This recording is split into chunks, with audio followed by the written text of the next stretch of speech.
Hello, friends. Now let's start a new series where here we are focusing on simulating various networks scenarios using a very popular software called as NS2, Network Simulator version 2. So today's session, what we'll do is we'll have a quick overview of Network Simulator, that is NS2. We'll just have an insight into its architecture, and we'll write a small script, TCL script, which will basically create two nodes. It's just a starter. We're just setting the background over here so that subsequently we can use NS2 to do experiments. Okay. About Network Simulator NS2 software, this content can be seen from the references, the website where NS2 is. These are the links provided for the NS2. There's lots of documentation also. At a high level, Network Simulator is about simulation of various network scenarios. It simulates them, it helps us create them and visualize. So in fact, it provides us so many variants. We can build terrestrial networks, satellite networks, wireless networks. You can see all the flavors. We can create lots of traffics in it, web, FTP, and all these things. And we can use various queue discipline mechanisms that allows very popular of them, quality of services, differential services, and all these things. Apart from that, one powerful feature that it provides, it helps us visualize those software. It gives us animation of what are the network scenarios that we have created, and helps us have a look at how the packets are being traversing, what is happening, and all those details. Okay, let's move on. Let's look at the architecture. This box represents the NS2 simulator.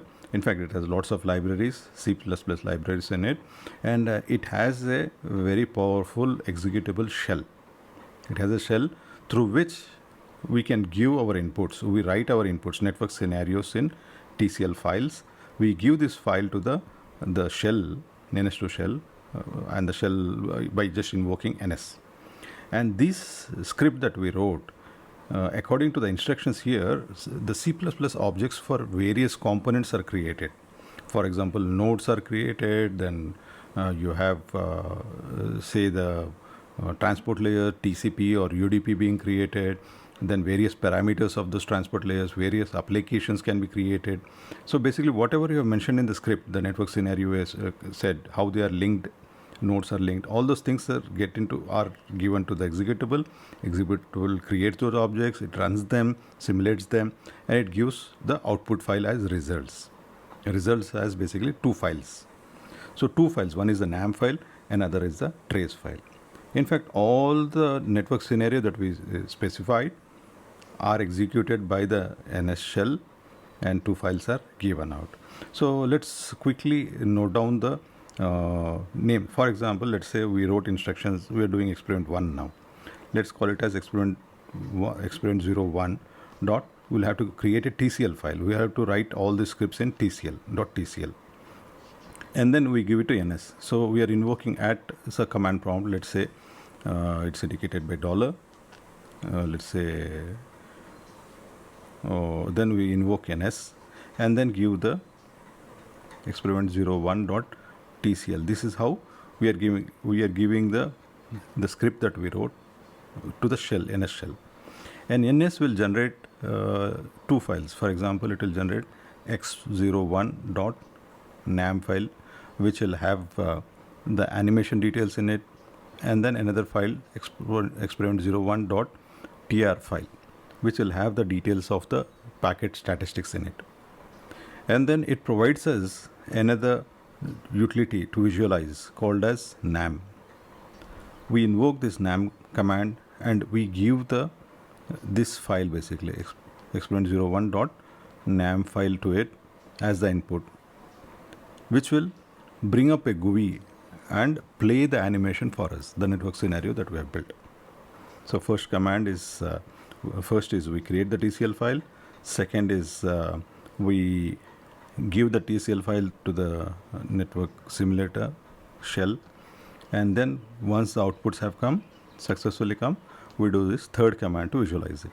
And of course, we can use fourth other utilities like awk or Perl to get the statistics from the TR file. Okay, this is the overview. And those all those commands are listed here. For us to create a TCL file, we use gedit. That TCL file that has been created given to the shell, and then shell generates, or the NS shell generates the NAM file. We give it to the NAM. This command will come to it later in subsequent videos. So here's a small program that we'll write. We'll directly get into practicals now. Let's start writing this. So let's switch to, NS has been installed in Ubuntu for me. So here's a Ubuntu window. Let's organize this a little bit. One thing to check whether NS has been installed properly. So type NS, invoke this shell, NS shell, and give a command -validate. So if you give this command, so you can see a prompt has come. So that means NS has been installed successfully. If it is not installed successfully, you will get errors. That's where you should stop and look at your NS installation.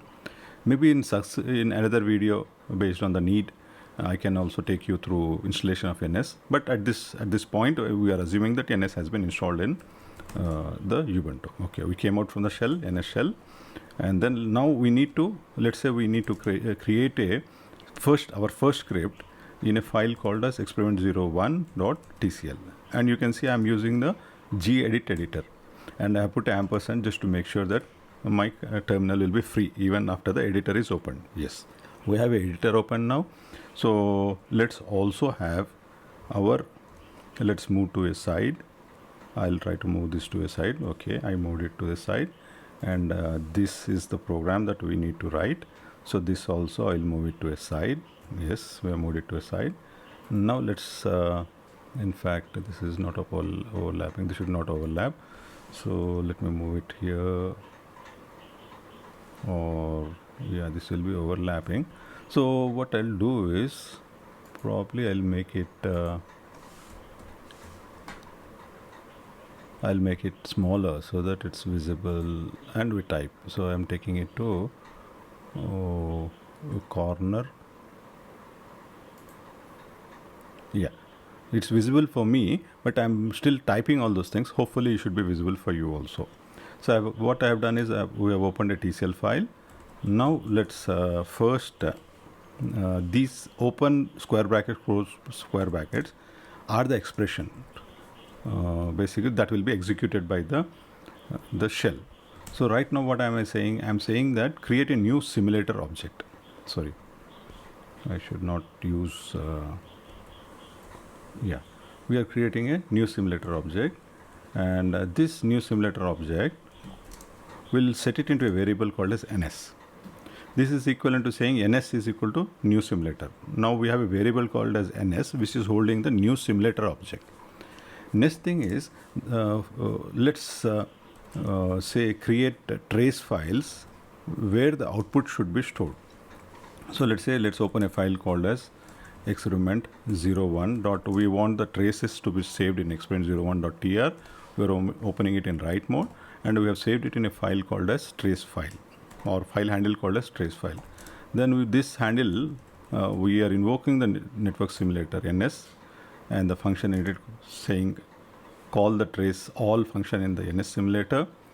And then we are saying when you call and we are saying that all your trace outputs save it in the file which has been opened, called as trace file. And that's the reason we're using $ over there to say that use that variable.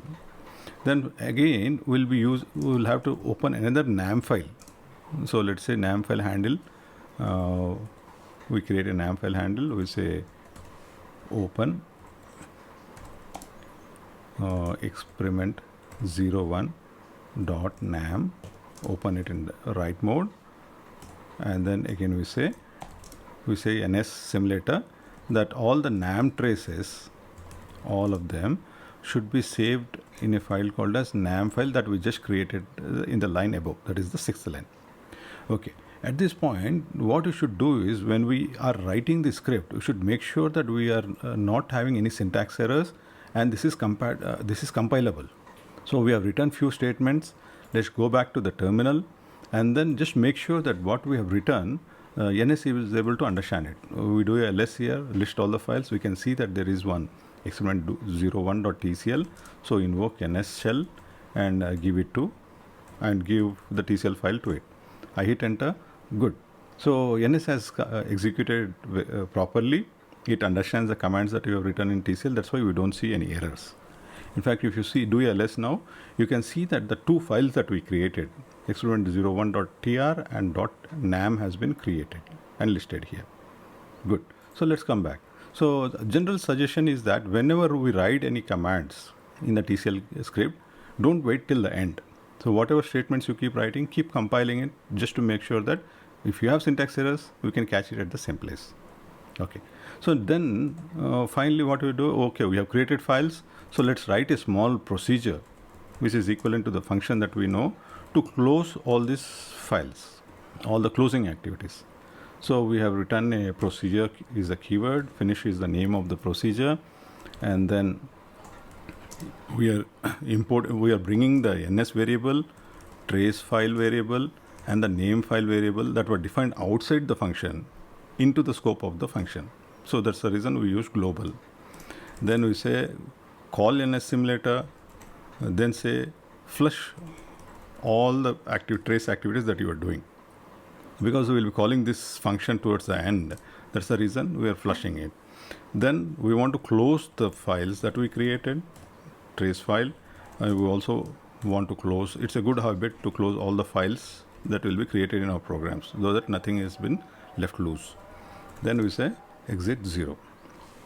And then we want this function to be executed at a time instant. We say simulator that at 5 seconds after you have started, call the function finish, or call the procedure finish that you have written on the top.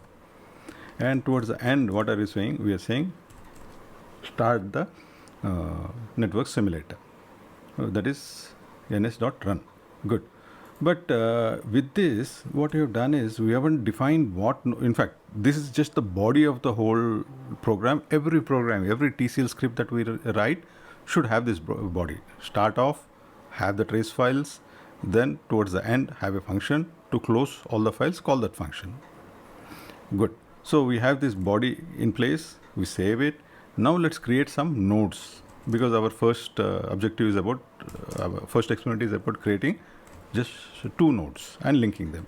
So we are calling expression ns.node and saving it into the first node, n0, and then next node we are saving it into a node called as n1. So ns.node will create another node, and we have saved it into n0 and n1 respectively. And the next activity, subsequent activity, is to link this n0 and n1.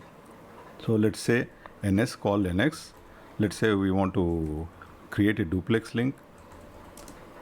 We want to create duplex links between n0 and between n1. We want the capacity or the data rate of this link to be 3 Mbps per second, the delay of 5 milliseconds, and it should follow a queuing mechanism called as drop tail. These are the basic options. These are available in the manuals, the references that I showed. Okay, we have a script in place, basic script in place. So now let's get back to the command prompt and execute this. So in fact, in the history, we'll have all the commands. Now I'm executing it. Good, it went through. So no errors. We typed it as expected. All the syntaxes were correct. So now if we see, okay, we have the NAM file on the trace file. So to see what has been created in the NAM file, we do experiment01. I mean, we are calling the animator, that is NAM, and we have given the NAM file to it. We call it. So when you call it, now you can see the network animation window has popped up. We open it, and here we go. We have two nodes that were created that we wanted to create, N0 and N1, and a link between them. So this is the first experiment, the basic experiment. This is how we need to proceed. Let's now summarize. So summarizing. So what did we do? We created a TCL script with just two nodes, a network scenario, basically two nodes and a link between them. We executed the TCL script using the NS shell, obtained the .nam and the TR file, and then we obtained the visual representation using the NAM utility. So we'll stop here. and let's continue from here in the next video. Thanks a lot.